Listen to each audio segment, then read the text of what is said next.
Thank you very much, guys. And well, the Fisio said it as well when it comes down to picks and bans.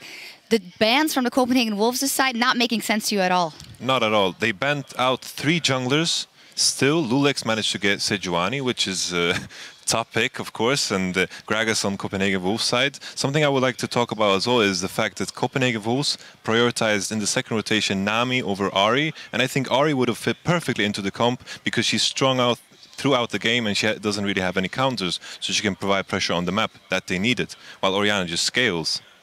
One thing I want to touch on is the fact that H2K had so many tools for initiation. You know, Deficio touched so many times in that game. H2K, Copenhagen Wolves, with their protect the AD carry comp, were looking to have a scenario where they wait for H2K engage and kite back. Yeah. Dance, dance, dance, draw out the fight, buy time for Kog'Maw.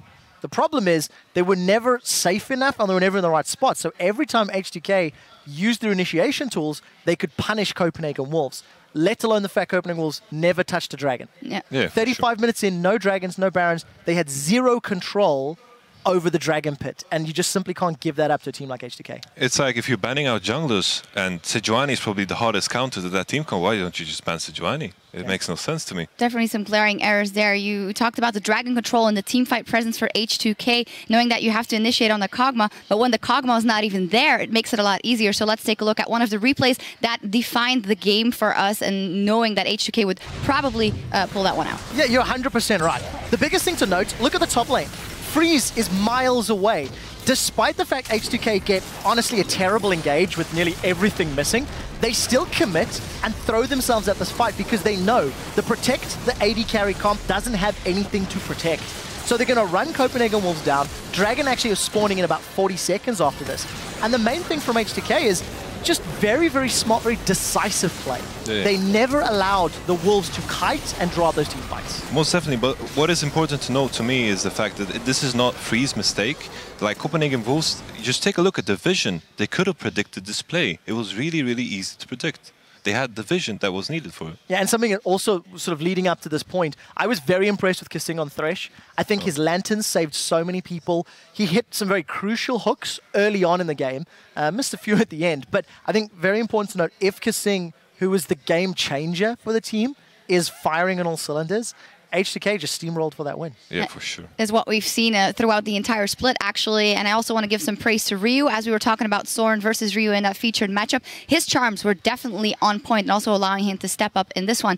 And now for the Copenhagen Wolves, you have that Juggernaut comp. You know they're going to scale well into the late game, but they kind of dropped everything until that late game point that never even got there. So how do they have to go into this next game knowing, okay, we can't let it go that well, but we know that late, but we know our mid game isn't that well. Will some picks maybe make it better for them? I would imagine them kind of dropping the idea, but the fundamental mistake they did in the pick and ban phase was not banning Sejuani and of course giving up Ahri. I think Ahri is just perfect for the comp. Even though Orianna makes sense, but you're too reliant on scaling.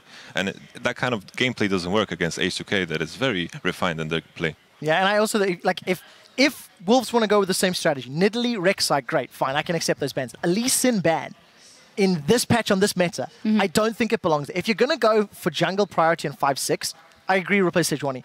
If I were Copenhagen Wolves or Dentist, I wouldn't try ban the jungle. I wouldn't ban Lgends. He's shown he can play a number of champions, get more priority things away, maybe get rid of Maokai, maybe get rid of, you know, Thresh if Kasing is playing well enough that he can keep hooking. Yeah, they were all doing good and all doing very well in the team fights as well. Let's get another team fight up on the screen.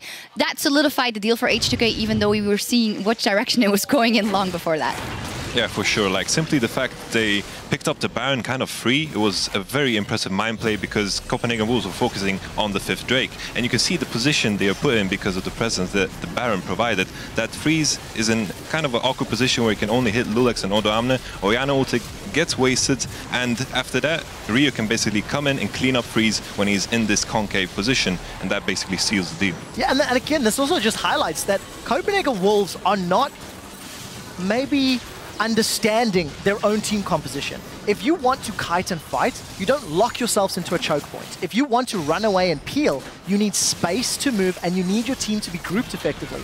That was simply not the case. All 5 members of the Wolves were spread out in this defensive arc, and when they didn't have a river or a lane to fall back in, you see how easy it is for H2K's Engage to continually chase. Definitely, like the fact that I like that they're trying something new, because it's very uncharacteristic of them to pick Kog'Maw for Freeze and all these new picks like this Juggernaut comp. And I like that they're trying new things, but it just didn't work this game. It didn't. And as illustration of what you were saying as well, Arax with the Righteous Glory on Gragas so far into the game when they were so behind. Yes, it did get them 2 kills the one time it worked out, but it's just, I think, a signal of the mindset that they don't understand what they're supposed to do. And to summarize the point, it's too little too late, right? Copenhagen Wolves need to make sure they can make more positive plays. In the pre-game today, we touched on how important the mid-game was going to be. Wolves do well in lane. They stayed even with H2K, as we've seen they've done many times in the past. But as soon as the H2K, went into that next gear, between 20 and 30 minutes, they got more dragons, more towers. They strangled the Wolves out. H2K's average win time this entire split is 34 minutes and 15 seconds. They won the first game in 34 minutes 40 seconds, right? 30 seconds slower. The exact same style, the exact same decision-making. Wolves need to counter it to be able to put up any sort of fight. Yeah, everything going to plan for H2K. Well, we're just minutes away from Game 2 between the Copenhagen Wolves and H2K. And as we go to break, we'll hear from how the Wolves changed their postseason focus from promotion relegation to the spring playoffs. Yeah, a lot of people call Copenhagen Wolves a stepping ground for a better team. So the Copenhagen Wolves have had players like Reckless, Forgiven, Amazing, all these fantastic players, but they all went on to bigger teams and bigger organizations. They didn't stay in the Copenhagen Wolves. After Forgiven and Amazing left, there were no particular solo players that impressed me like huge. I didn't have a high opinion on them. As such, last place team who's like fighting for relegation isn't really impressive.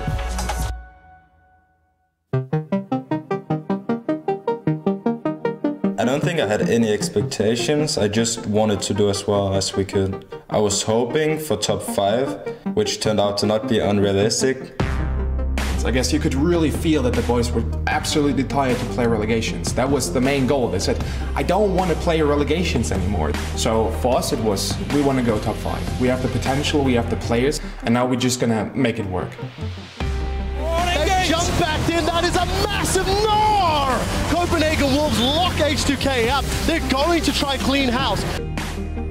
I think the main reason we've improved a lot is that we trust in each other and that we can talk to each other about mistakes. We've also flipped around a bit of our playstyle early in the split, where we were trying to play what was meta, and then we decided that we should just play completely to our strengths, which are team fights.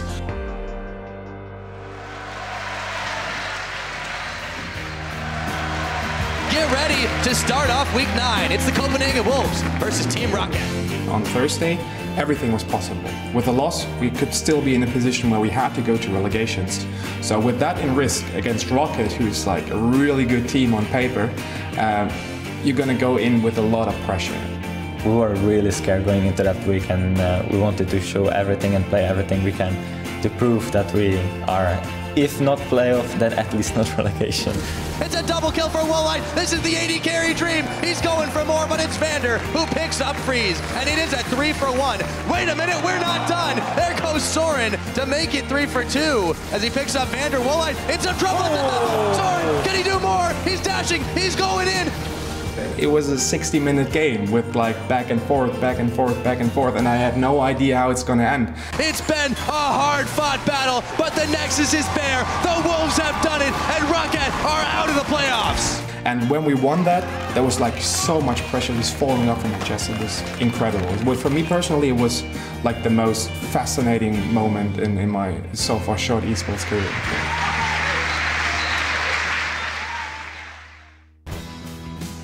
Right now, we're at the best position possible. No one expects anything from us. We already done more than people expect, so whatever we do from here on out is a bonus. We can definitely upset, like we are on paper the weaker team in the first round, so we don't have a lot to lose, but we have a lot to win, so we will see. H2K is obviously the favorite going into that game, but I do think that we have players in our roster that are very experienced when it comes to best of 5s. We're going to be prepared for H2K. We're going to give our best to advance to the top 4. And if we manage to do that, that would be utterly amazing. Like, come on, Wolves top 4, that would be crazy.